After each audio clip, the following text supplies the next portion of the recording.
Welcome to Sanford on Security, where each episode, American Security Council Foundation Senior Analyst LAURENCE Sanford brings you the latest in national security news and events. Mr. Sanford served as a communications officer aboard a destroyer in the U.S. Pacific Fleet, followed by 4 years as an officer in the clandestine services of the CIA. If you would like to support the American Security Council Foundation, please visit www.ascf.us. Thanks so much and have a great day. Good day. My name is LAURENCE Sanford. I am the security analyst with American Security Council Foundation in Florida. Our mission is to educate Americans on issues of national security, economic security, and moral leadership. Our motto is peace through strength. Today's session is with Lieutenant General Pat Hughes, a distinguished serviceman in the U.S. Army who started off as an enlisted person and ended up as Lieutenant General. His most distinguished position was Director of Intelligence Agency. He also served as an executive in the defense industry at present-day L3 Harris. He has previously spoken with us in regards to domestic intelligence agencies, and today he's going to talk about the current situation in the Ukraine. So welcome to American Security Council, General, and please proceed with your discussion on the Ukraine. Hey, Larry. Well, it's great to be with you again. I guess I'll just make a few comments and then see if you have any questions, if that's okay. The situation in Ukraine is, I think, well known to everyone who watches TV.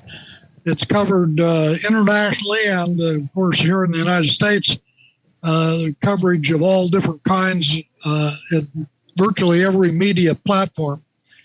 So I think the bottom line is the tactical situation, which is, of course, ever-changing, is pretty hard to project or predict as where it's going. As an example, a couple days ago, looks like the Russians were making pretty good progress around the area of Kharkiv, pronounced by Americans often as Kharkiv, a city in the northeast and very close to the Russian border. Now, today, the reports are that the Ukrainians have successfully pushed Russian forces out of most of the areas around the city of Kharkiv, a little bit to the north and to the east of that city, and they seem to own quite a bit of that territory.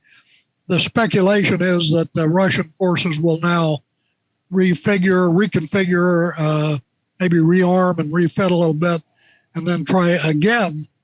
And meanwhile, they're going to shell Kharkiv, and they have been, and they're going to continue to do that. So that's kind of a microcosm of the story here. Shifting balance between ground forces and who owns particular areas. But the constant in all of this is bombardment, mostly from the Russians against Ukrainian built-up areas and urban zones and, of course, key city names. So contrast that news with the news in the south and to the west, the city of Kherson, or Kherson, depending on how you say it. In that city, mostly a Russian-speaking population, they have apparently, this is fairly new news here today, they have apparently decided to, I shouldn't say the people in the city, the people who are ostensibly in charge now in that city have petitioned the Russians to include them in the Russian annexation or Russian-controlled territory in the Ukraine. And if you look on the map, that city is just a little bit north, but a little bit a little bit west of the of the Crimea region, and a little bit east of Odessa. So that's kind of an interesting change. That doesn't mean that all the people in Kherson would like to go become a part of the Russian Federation, but the people who are in charge, who have a voice, are able to say they'd like to join up with the Russians. And in my view, parenthetically, you can hear the request in the background, please stop shelling our city. So I would agree. Yeah.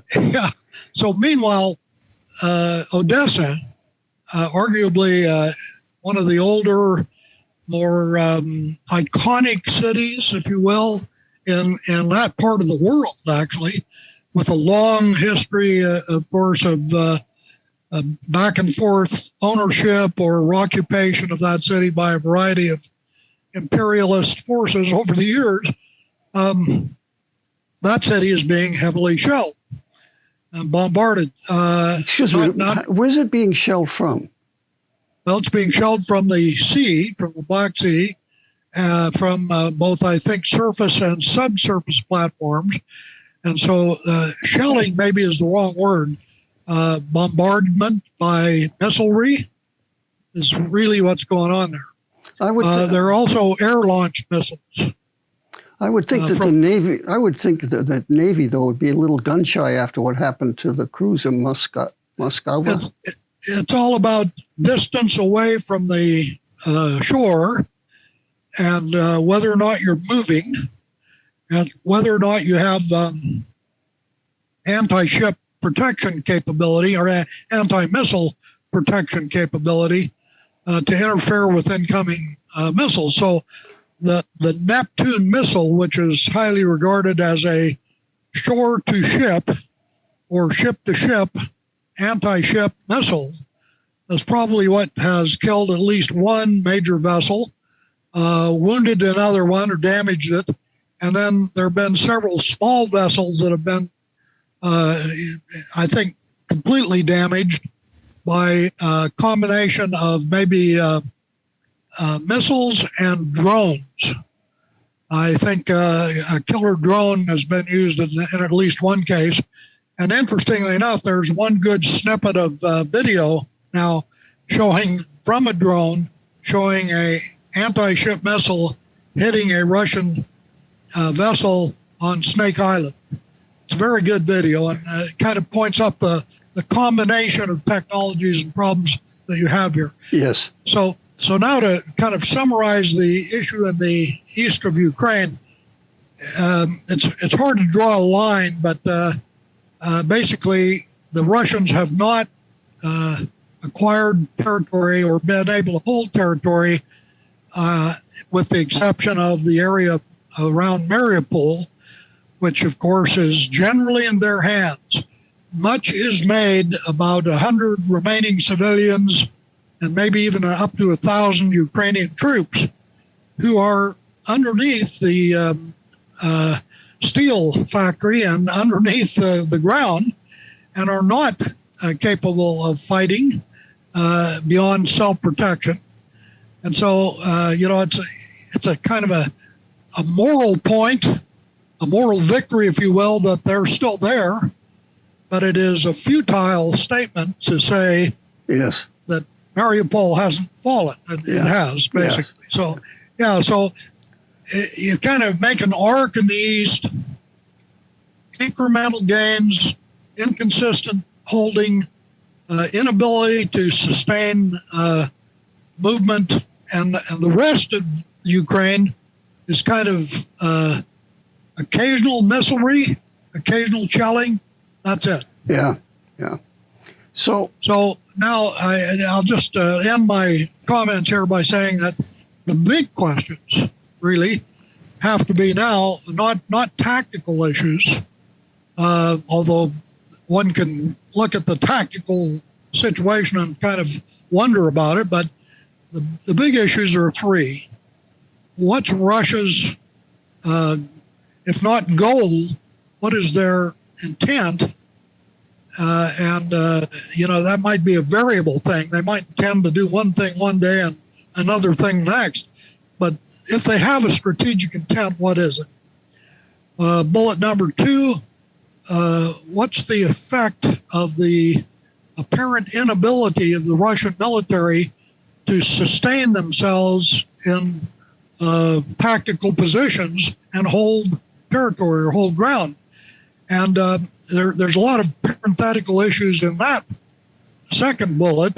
One is, what the hell is going on with Russia's technology?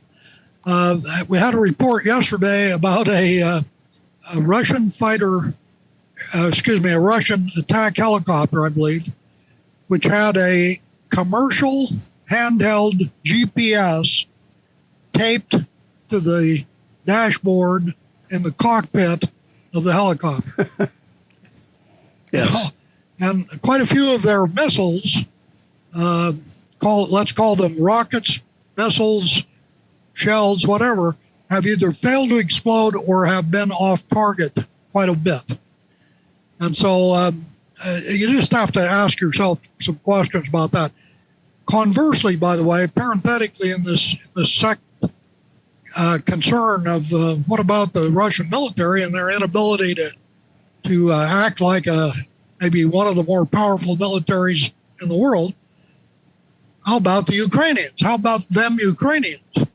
Admittedly, with Western help. But the Javelin missile, the Stinger, a couple of other lesser-known similar kinds of missiles, and some very good guerrilla warfare capability, where small teams, 3, 4, 5 guys, find a vantage point, get a view of some target, and they can take it out. And they have, with alarming accuracy and effect. To include the newest Russian tank, the T-90, they have absolutely defeated the T-90 on 2 or 3 occasions that were photographed, and the imagery is there for all to see. The last of 3 points is, what about Russia? In the long run, forget Ukraine. Set Ukraine aside if you can in this thought.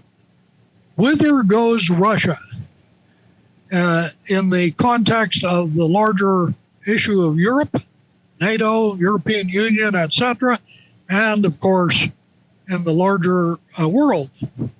The answers are very difficult to make simple, but one clear possibility is that they fail in this endeavor. They withdraw and they try to reconstitute themselves as a member of the community of nations. I think that's the best bet, the most logical outcome, but I don't know if Putin or others in his entourage can handle that concept. It can come to grips with the fact that Russia mounted an invasion. It was fatally flawed from the beginning because the force amassed did not equal the territory involved, and technology on the Russian side was inadequate to the task at hand, versus the idea that they can somehow keep some little piece of territory that actually they had already. We might call it Donbass minus. And now they do have this land bridge down to, at least part of it, down to the Crimea. Keep that. Go back to their own devices. Stop the bombardment. And let's recover from all this. I don't know. I don't know if they'll do that. Yeah, it's hard to say.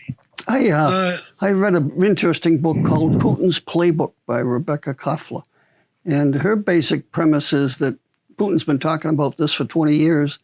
And even if he's not there, his cronies around him, the ruling class, believe in the cause that almost a holy Russia, that the Ukraine belongs to Russia. And whether Putin's in charge or not, the Russian leadership wants a slug of the Ukraine, especially that part of the Ukraine that is Russian-speaking. So I'm not optimistic that they're going to do anything, which leads me to my next question, that if they continue to face this stalemate at best, but if things start to turn south for the Russians, do you think there's a chance that they'd use tactical nuclear weapons?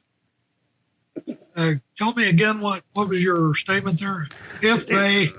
If things turn south on the Russians, that things aren't working out for them, that would they resort to nuclear tactical weapons? Once again, I find fault with all prognosticators, including myself, about what the Russians would do, because the answer may be, maybe they could, but the net effect of that would be disastrous. And it would be disastrous for them as much as for anyone else. So I just don't know. Could they? Yes. Would they? Not sure. Not sure. Yeah. Well, was it Churchill that said that the Russians were an enigma wrapped within an enigma, wrapped in an enigma, or something like that? So. Yeah. Well, and my history with the Russians, which is mainly with the GRU, the Russian Military Intelligence Service, led me to believe that they were very overrated, highly overrated. I've said that for many years now. They were dogmatic to the point of being incapable of a new idea. One of their problems, I happen to believe, but I don't have very good evidence for this in Ukraine, but I think it's true. They are missing what I would call junior to middle leadership. Sergeants, seamen, chiefs, young officers like lieutenants and captains, and those kind of guys aren't there in the same way that they are in the West. Yes. So you find maybe the lieutenant colonels leading combat units they have no business leading. And you find generals on the battlefield talking on their commercial telephones with impunity until a missile flies into their telephone because it's the best emitting signal on the battlefield and kills them. This is just, you couldn't make this up, yeah. but there it is. So I just think they're missing a leadership echelon, and they're missing people, by the way, at that echelon who can make decisions. Yes. In our military, for example, sergeants and lieutenants can make decisions in the tactical environment. Yes. Yeah. Not true with these guys. Yeah. So if this continues for a while, I mean, parts of the world are very dependent upon Russian and Ukrainian food supplies, the wheat and so forth. So is grain going to be able to be exported out of the Ukraine if the Russians are bombing Odessa, which is a major port? Well, how is the grain from Ukraine going to get to Africa and other parts of the world? Well, the answer is not whether it can get there. It can. The issue is cost. It can. There's a lot of ways to move it, I guess, but first you have to cultivate it and harvest it. Yes. And I don't think that's going on in the way it normally does. But I think the answer has to be that we're going to suffer for at least a couple of years, maybe longer, with inadequate agricultural production. And parenthetically, just kind of follows on with your question, several of the city areas and the east of Ukraine was the industrial belt of Ukraine, which was, in my view anyway, assessed by U.S. intelligence for a long time to be arguably the most capable, most advanced, best industrial base of any of the East European countries was in Ukraine. So agriculture has been disrupted, so has the industrial base. Yes. Yeah, that steel factory in Mariupol was the largest steel factory in Eastern Europe, or maybe Europe itself? One of two. Yeah. There were two there. And in that area. And yeah, it's amazing what has happened. And I've I'm so frustrated. I want to throw something at the television occasionally because I hear the television commentators reporting this in a kind of a, well, the war continues and then everything is happening. There's a lot of problems and wring our hands and old ladies get interviewed and husbands are missing. Or today they were talking about the husband of a wife who's still living. She found her husband's body. All his fingers had been cut off. Hands were tied and he was shot in the back of the head. Her report. Yeah. Absolutely inhuman. Yes. Worth reporting.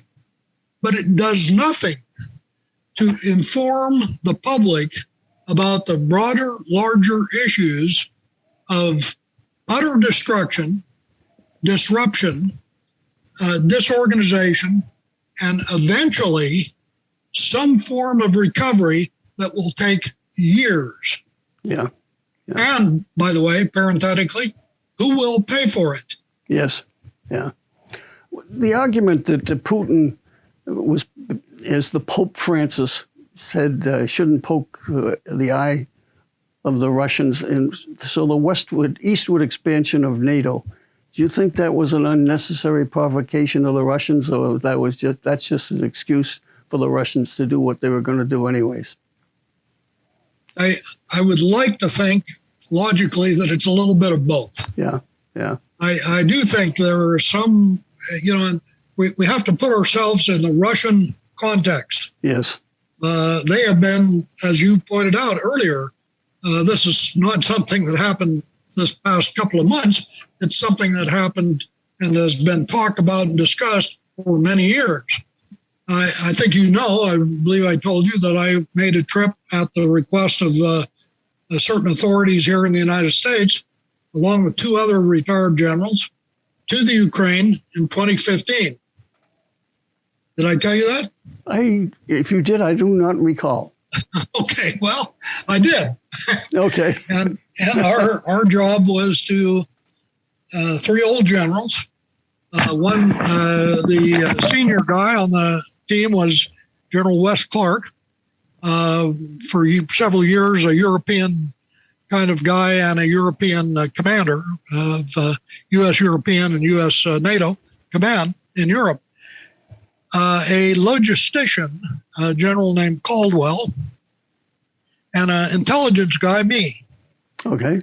And we three went in 2015, in March 2015, and we went to Kyiv, to a couple areas nearby, and then we went out to the east to the battle area. We went to by commercial aircraft to a city out there in the east. Then we went by ground transportation, I might add a harrowing journey into Donetsk, went into the trenches, ate with the soldiers, saw firsthand fighting and concerns, and left by Russian helicopter flying nap of the earth, which scared the living dickens out of me, by the way. Yeah, I'm sure. And, yeah, pretty exciting. Yeah. So anyway, the long story short is we wrote a report after that trip, which was what we were supposed to do. And ostensibly, we three were experienced old guys who had been in war and who had been in the Cold War and knew something about the Russians. In that report, we said, the U.S. has to change its policy. We have to support these guys. We have to train them. We have to anticipate warfare here. The Russians are going to come back. It's a matter of when, not if. Yes. And we thought they were coming sooner. So now, flash forward. Why do I tell you that story? Flash forward to today. The strategic thinking that should be going on, and I believe it is, I hope it is, with younger, better minds than mine, are going to have to fashion some ideas about what will come in the future. There may be, 10 or 15 possibilities. Kind of narrow that down to 2 or 3. But somebody has to figure out what the likelihood of a strategic decision-making by Russia and by the other participants in this conflict, which are well beyond just Ukraine. Obviously, NATO, the United States, parenthetically, now NATO expansion, agricultural net effect globally, oil and gas issues that affect God knows who, everybody. There's just a wide web of issues. And somebody has to develop a body of knowledge about that. And then some part of that should be communicated to the American people. So my complaint about the TV is that's not coming across. Yeah. It's the daily battlefield, emotional, difficult, admittedly horrific, immoral set of problems that all wars bring, especially to innocent people. Yeah. I understand that. Yeah. But somebody's got to see the future and help us decide what to do. Yeah. With the old movie about if it bleeds, it leads in the media, that seems to be continuing in the strategy. So, yeah, it's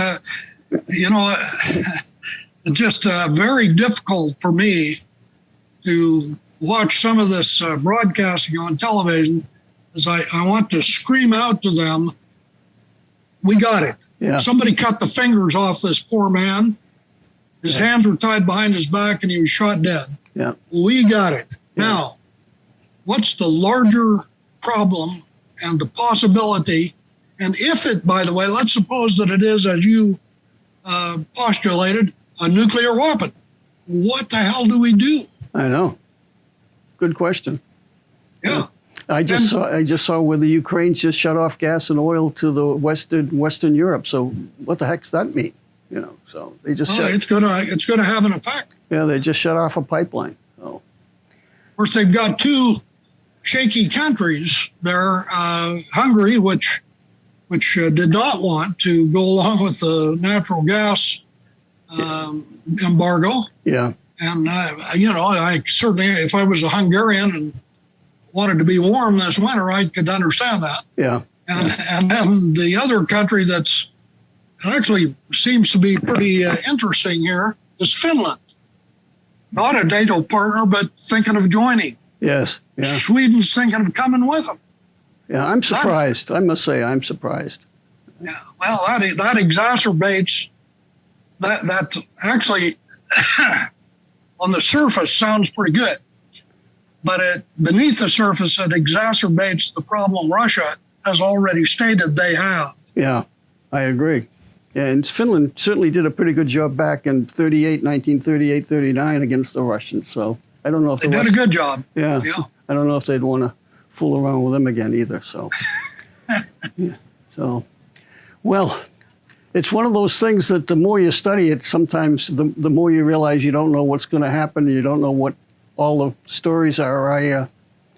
I'm just hoping and praying, as you do, that things settle down and Russia walks away with what they want to a limited degree, and Ukraine settles down and keeps most of their territory. I find it hard to believe that the Russians will ever give up the land bridge from Crimea up through the Donbass. They will not give up that land bridge. They don't want Crimea to be. I don't think they would give it up willingly. Yes. Yeah. They could be driven out, I suppose.